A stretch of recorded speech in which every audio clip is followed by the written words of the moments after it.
May the 1st, 1908 is a date that has burned its memory into the town of Bournemouth forever. On this day, Bournemouth came face to face with its first taste of disaster, when a tram packed with passengers travelling from Westbourne to Christchurch, Dorset, became out of control, leapt over an embankment and crashed into a town centre garden below.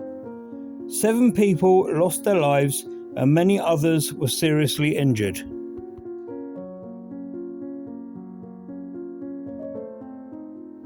A graphic account of the crash was given by Riding Master Tom White of North Lodge Road, Branksome, who saved his own life by jumping off the runaway tram in the nick of time. He noticed the vehicle's speed increasing as it got halfway between the Pembroke Hotel and Parr's chemist shop at the Triangle.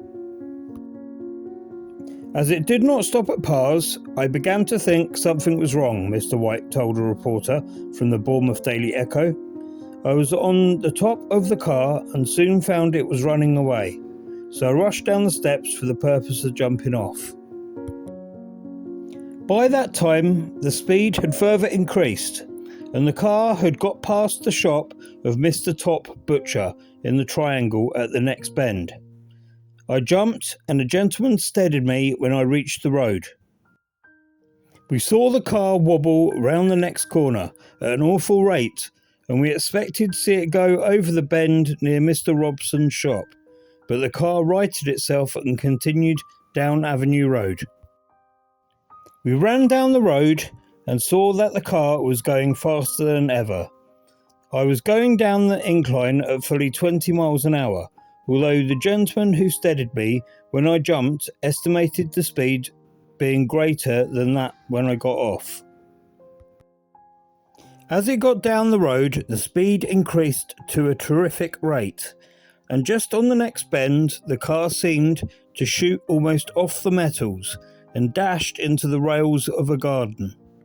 Mr. White said that the top of the car was almost fully occupied by passengers, there being only one empty seat. He went on, I was not a bit hurt. I appeared to be the only one who realised in time that the car was running away, and if I had waited another 2 seconds, it would have been too late. It was a risk in doing what I did, but I thank God I did so, and I'm all right. Of those thrown out, only one, an old lady, was left on the pavement. All the others were thrown over into the garden. I cannot describe the scene as the car went over. It seemed to go like a person driving off a springboard. The car seemed to make a clean jump, and we could not see that it touched the pavement on its way at all. After the accident, Mr. White helped to pick up some of the dead and injured. He described the scene on the lawn as awful. The dead and dying were laying about all over the green. The first one to be picked up was the old lady on the pavement, and then I turned over a poor young fellow, and his face was horrible to look upon. The old lady died in my presence. The screams of the unfortunate passengers as they were hurled over were plainly heard. A number of persons in the road seemed to realise what was happening and shouted out, "It's running away, it's running away."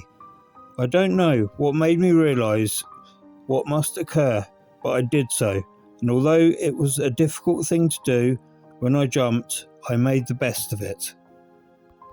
Another passenger who escaped injury is Mr. Goddard, a baker of Parkstone. He said he would have liked to have done the same as I did, but was not in time. He showed great pluck, however, and simply sat back and held tightly onto the rails for all he was worth. He was bumped and shaken about, but he did not leave go of the rails, and that saved his life.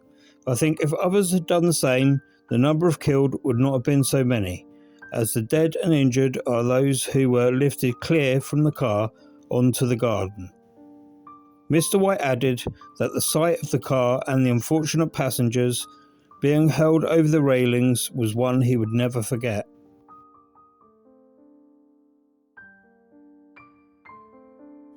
At the inquiry into the cause of the tragedy, it found that it was due to a jammed controller on the braking system, and that driver William Wilton would have obtained no response when he pulled the handle which controlled the magnetic slipper brakes.